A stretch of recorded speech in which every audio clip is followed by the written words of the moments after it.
क्रमांक 2 मधून तुम्ही रणंगणात रस्ते काय त्या भागामध्ये काम झालेले आहेत किंवा काय झालेले नाही आणि कशा पद्धतीने संधी मिळाल्यास तुम्ही काम करणार आहात त्या भागामध्ये? नमस्कार. आजची सध्याची परिस्थिती बघता प्रभाग क्रमांक 2मध्ये भरपूर कामं अजून पेंडिंग आहेत. काही झाली ती काय होतं की जनता दलची सत्ता असल्यामुळे नगरपालिकेमध्ये भरपूर कामं तिथं पेंडिंग पडलेली आहे, ती आज अखेर झालीच नाहीत. प्रथम तुम्ही म्हटल्यासारखं ट्रॅफिकचा एक मोठा प्रश्न प्रभाग क्रमांक 2मध्ये आहे.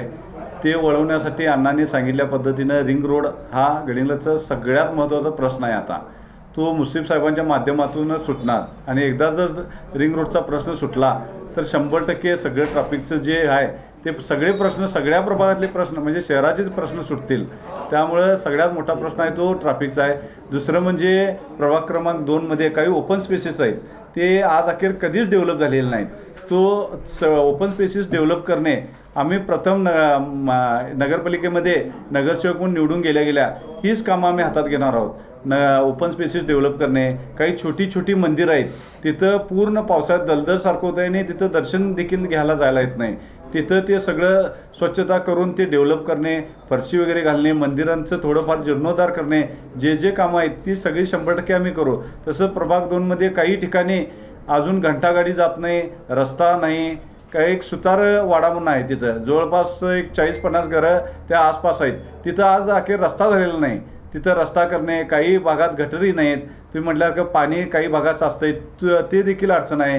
ते सगळ्यावर आम्ही 6 महिने ते 1 वर्षाच्या आत तोडगा काढून 100% काम आम्ही करणार. तिथं महिलांच्यासाठी तुमच्याकडे काही योजना आहेत का? त्या राबवल्या जाणार? 100% तुम्ही एक अतिशय चांगला प्रश्न मला आज विचारलेला आहे. महिलांच्यासाठी आणि तरुणांच्यासाठी तुमच्याकडे काय आहे काय? मी पहिलाच जे माझं विजन आहे प्रभाग क्रमांक 2मध्ये असू देत किंवा गडिंग्लज शहरासाठी, मी स्वतः काम करत असताना कधी प्रभाग बघितला नाही, पूर्ण शहर म्हणून मी काम केलं आहे.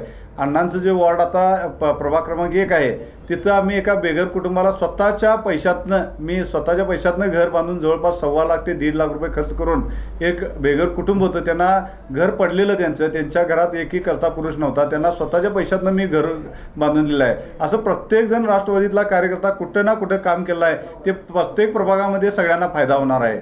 आज तुम्ही विचारला की महिलांच्यासाठी आणि युवकांच्यासाठी, तर माझं विजनच आहे की नुसता गटरी, रस्ता, लाईट हे करून चालत नाही. आज जे बेरोजगार युवक आहेत त्यांच्या हाताला पहिला काम दिलं पाहिजे. त्यांच्या हाताला काम देणं म्हणजेच खरा विकास आहे. आज घरात 4 पैसे आले तर त्या घराचा विकास होणार, नाही तर त्या घराचा विकास होणार नाही. आम्ही काय करू शकतो? जास्तीत जास्त रस्ता, लाईट, पाणी, पण त्या घरातल्या पोरांना हाताला काम देणं आणि त्या महिलांना हाताला काम देणं हे महत्त्वाचं. आज गडिंग्लजमध्ये इतकी वर्ष झाली, अनेक कंपन्या येत होत्या, पण गडिंग्लजमधनंच काही राजकीय त्यांना विरोध होत होता.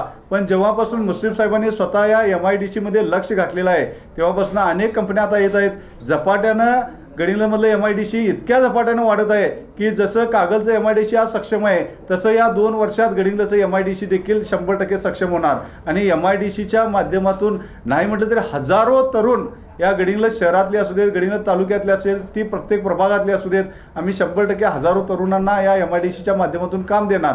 तसंच MIDCच्या माध्यमातून अनेक म्हणजे कापड उद्योग असू देत, अनेक असे उद्योगधंदे जे येत आहेत त्या उद्योगामध्ये महिलांची देखील फार गरज आहे. तिथं देखील हजारो महिला आम्हाला कामाला लागणार आहेत. आज आमच्याकडे जवळपास यादीच तयार आहे, फक्त आम्ही या इलेक्शनसाठी थांबलेलो आहे. इलेक्शन नंतर पहिलं आमचं काम आहे की या महिलांना आणि मुलांना रोजगार निर्मिती करून देणे. माझं विजनच मी पहिल्यांदा बोललेलं आहे की प्रत्येकाच्या हाताला काम देणं हे पहिलं राष्ट्रवादीचं विजन आहे.